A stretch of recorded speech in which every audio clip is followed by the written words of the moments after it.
সেটা ছিল 5 তারিখে ওয়াকার সাহেবের ভূমিকার কারণে শেখ হাসিনা দেশ ত্যাগ করতে বাধ্য হয়েছে। সেনাবাহিনী মানুষের উপর গুলি চালায় নেই, গুলি চালিয়েছেন Jubo League, Chhatra League, police, media, RAB গুলি চালিয়েছেন। সেনাবাহিনী চালানে সেনাবাহিনীর নিরপেক্ষ ভূমিকা থাকার কারণেই শেখ হাসিনা পালাতে বাধ্য হয়েছেন। আজকে কিছু নাবালক সেনাবাহিনী নিয়ে কথা বলেন।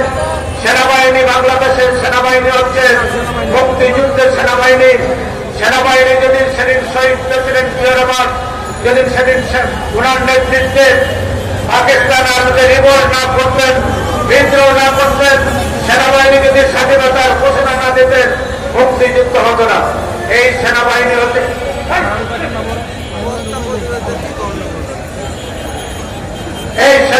হচ্ছে মুক্তিযুদ্ধের সেনাবাহিনী।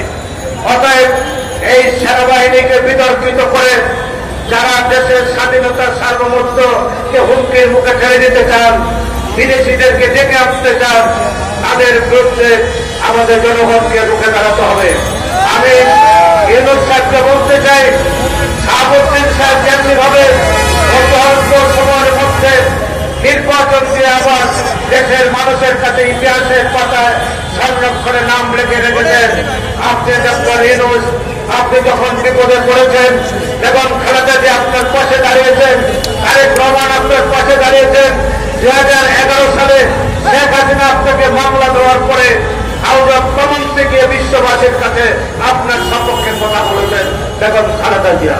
অতএব আপনি সারা পৃথিবীর মানুষের কাছে শাহাবুদ্দিনের মতো বাংলাদেশের 20 কোটি মানুষের কাছে নিজেকে নিরপেক্ষ রেখে একটি সবসময় নিরপেক্ষ নির্বাচন দিয়ে আপনার দায়িত্ব পালন করবেন, এটাই আমাদের প্রত্যাশা। আল্লাহ হাফেজ।